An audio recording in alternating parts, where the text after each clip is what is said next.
Hey guys, welcome along to a new episode of Sceammeupbotty. A day late, apologies for that, but I got sidetracked last night by some yard work that was needing done about the house, and in the middle of that my brother turned up with his dog, so ended up playing with the dog for about half an hour last night on top of all of that. So that's a good excuse if ever there was one. But anyway, we're getting into a new episode with The Man Trap, Season 1, Episode 1 of Star Trek, the original series. Alright guys, let's get into this here. Now, if you're watching Star Trek on Netflix or streaming services, they will have this episode probably listed as episode 2, because now these days, they're actually showing The Cage as episode 1. At least that's the way it's marked on Netflix here in the UK. But obviously that episode, the original pilot, was rejected. They did a second pilot, which is episode 4, 3 or 4 on this. I'm getting mixed up in the episode numbers now as well because of this.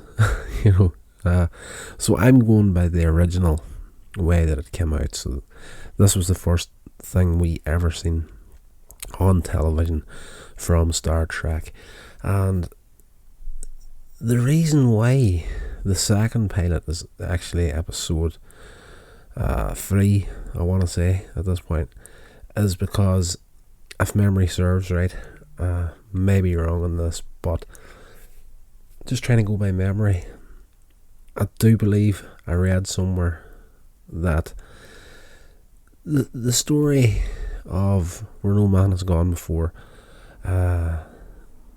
you don't really have much of a context for the crew and their relationships with each other, and the reason they put it third in the row was to get a little bit of character building in there before that episode. So we start off with The Man Trap.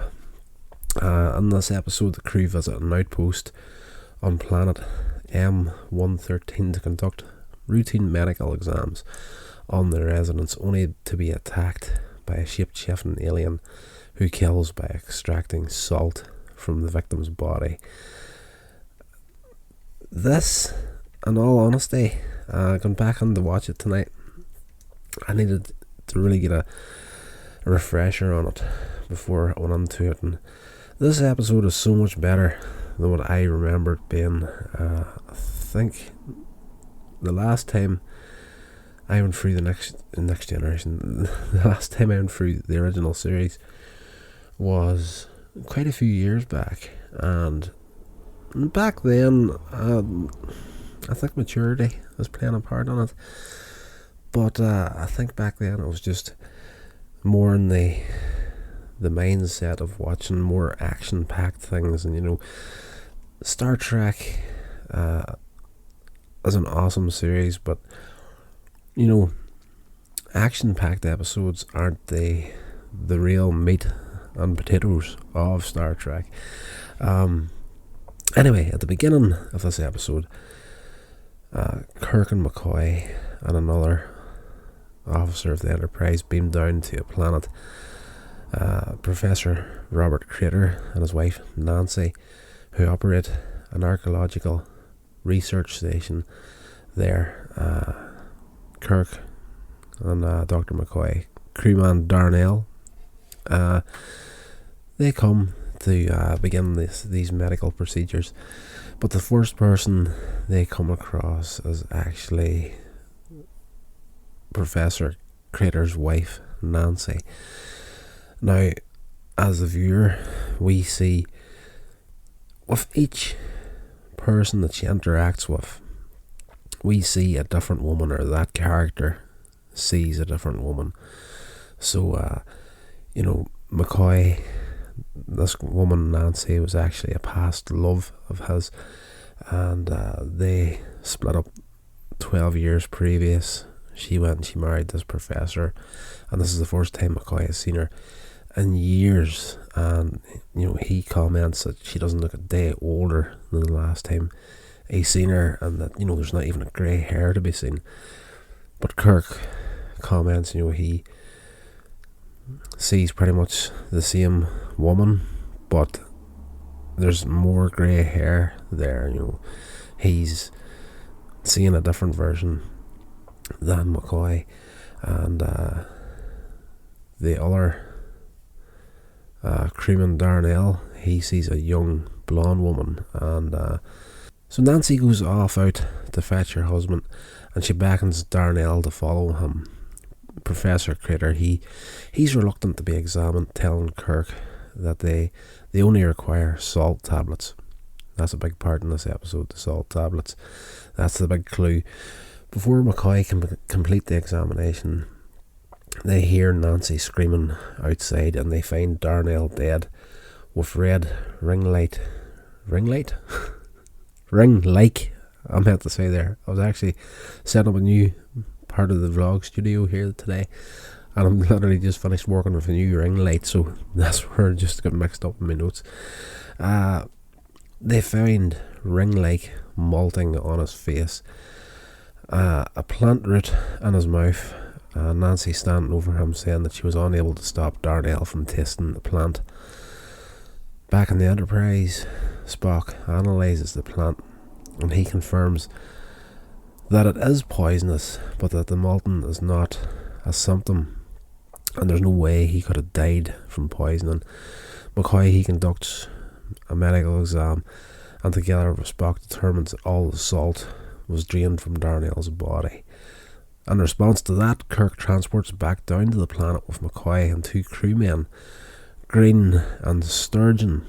And Kirk tells Professor Carter that he and his wife should stay aboard the Enterprise until they find out what killed Darnell. And Crater then runs off to try and find Nancy. He's super protective. It's been obvious from the word go at the beginning of this episode. He's trying to get Kirk and the Enterprise out there as quick as he can to so they won't figure out what's going on this planet. Nancy, she ends up killing both Sturgeon and Green, and their faces show the same molten as Darnell, but Nancy assumes the form of Green and meets Kirk and McCoy, and they beam back to the ship with Sturgeon's body. Green roams the corridors, stalking several crew members, killing one. It shifts into the form of McCoy after confirming that the real McCoy has taken a sedative to sleep. This is really, cutting the episode down here. I don't want to destroy this for you completely. The aim of these podcasts is to just give you a little taster and my experience upon watching the episodes. And if you're not on the Star Trek, hopefully these will give you the motivation to actually sit down and watch them. It's such a better show than it gets credit for. Anyway, McCoy is all lovesick over this Nancy woman, and he can't get sleep, and Picard has told him to take some sedatives. So when Nancy does appear in his quarters, she gets him to take the medication, and he goes to bed, falls asleep, and she shifts herself into looking like him. I need to sleep a little bit more. So he is on the bridge, keeping an eye on everything that's going on, or Nancy / ship-shifting monster as McCoy is on the bridge, just keeping tabs on everything that's happening. She knows she's been hunted down at this point. Meanwhile, Spock confirms that the scans show only one person on the planet. They're trying to track down Crater, and they think Nancy is still on the planet at this point. But the scanners are only registering one life form on the planet. Kirk and Spock beam down to capture Crater. At this point, they find Green's body before Carter tries to frighten them away with phaser fire. Now, there's a stunt in this episode where there's an archway, and Kirk and Spock are just moving past it, and a phaser blast comes in. Of course, visual effects added in after the fact, but the archway actually explodes.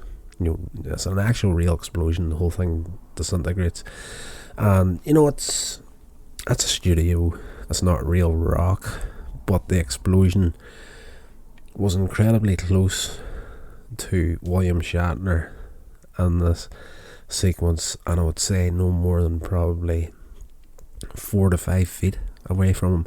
And I was just thinking when I was watching it, this is the beauty of old shows. I guess you would never ever see this on television or movies these days, like actors taking the risks that they would have took back in these days. After they play about a bit trying to get hold of Crater, they end up stunning him, and a dazed Crater reveals that the real Nancy was killed by the creature, and this creature is the last member of a long dead civilization of shapeshifters who fed on salt a year earlier. The creature continued to take on the appearance of Nancy out of affection for Crater, so he's been keeping this creature alive, feeding it salt, and this was the big thing that they were needing off Enterprise in this episode, that their salt is almost depleted, and that's why the creature goes off on one, and basically,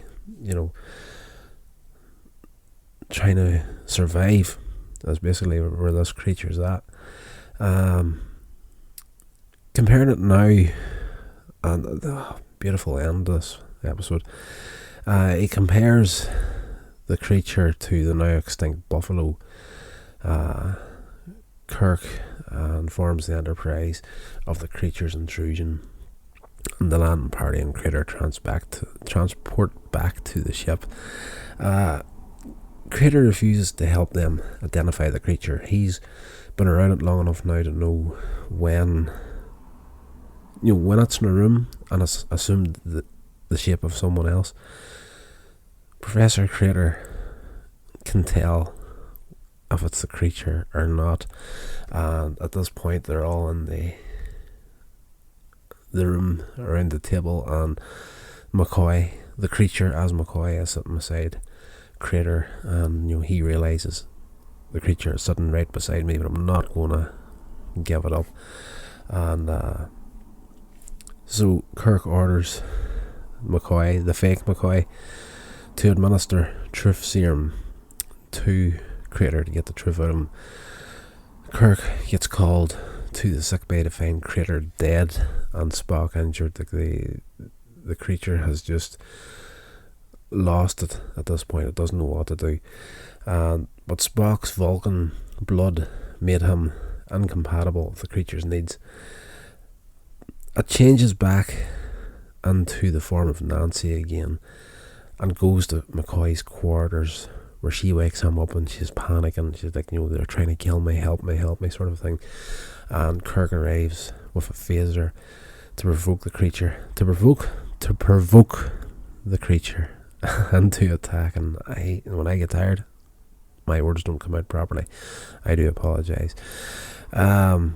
He's there, phaser in hand, and he's also got some salt tablets in his hand, and he's trying to bait the creature and the attacking, but McCoy, completely head over heels in love with Nancy. At this point, he's not aware that the real Nancy is dead at this point, and as far as he's concerned, at this moment in time, the creature is Nancy, and he's trying to get between the creature and Kirk, and he's like, are you crazy? And the scuffle ensues, and McCoy gets knocked to the side, and the creature goes for Kirk. She's able to, you get it in sight, and if she uses her power on you, she can actually freeze you. But you're standing there, you're not able to move, you're not able to run, and she does this to Kirk, and he's there, and she goes for the face, grabs him, and McCoy has the phaser in hand now, and then the door opens and in comes Spock. And Spock, no phaser. But he's like, McCoy, shoot it now, it's attacking the captain, it's going to kill the captain. And McCoy still can't pull the trigger. And he's like, no, I can't kill her, that's Nancy, I can't kill her. And Spock actually attacks. And he's like, if this was the real Nancy, could she take this? And like, he's got his two hands together and made into a fist, and like he's wheeling her on the left of the face and then the right of the face, backwards and forwards, and it's not even making a fizz on her. And could she really take this if this was Nancy? And Nancy throws Spock across the room, and McCoy, after the creature goes for Kirk again, he fires the phaser and it shows its true form. And then in the final moments when it knows it's beaten, it changes back to Nancy once again to plead for its life as McCoy takes the final shot and kills it. And that's a surprisingly emotional ending to this episode. That's a creature that's killing simply for the need to survive, and McCoy is seeing this woman that he was head over heels in love with as the person he's seeing begging for her life. But he knows he has to take the shot and take it out. But I thought I was doing okay until I got up to that moment, and I actually did start to tear up slightly in that final few seconds there, when you see the conflict on McCoy's face at having to actually pull the trigger and kill this creature. Absolutely brilliant. So much better than I remember this episode being. And at the end of the episode, we're on the bridge. Kirk's in the captain's seat, and Sulu's like, we're ready to depart, leave orbit, Captain.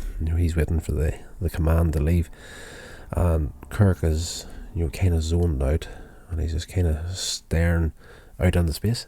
And McCoy asks, what's wrong, Jim? And Kirk is like, I was just thinking about the buffalo. It's a nice wee piece that always goes into Star Trek. It was always a show that was supposed to be optimistic about the future and learning from your mistakes. And we're getting a possible future at this point where a lot of the animal life that we would know on planet Earth is now extinct. So you see this crew on a starship in the distant future reminiscing about an animal that was hunted to extinction, and having a moment just to feel sorry for what the human race has done.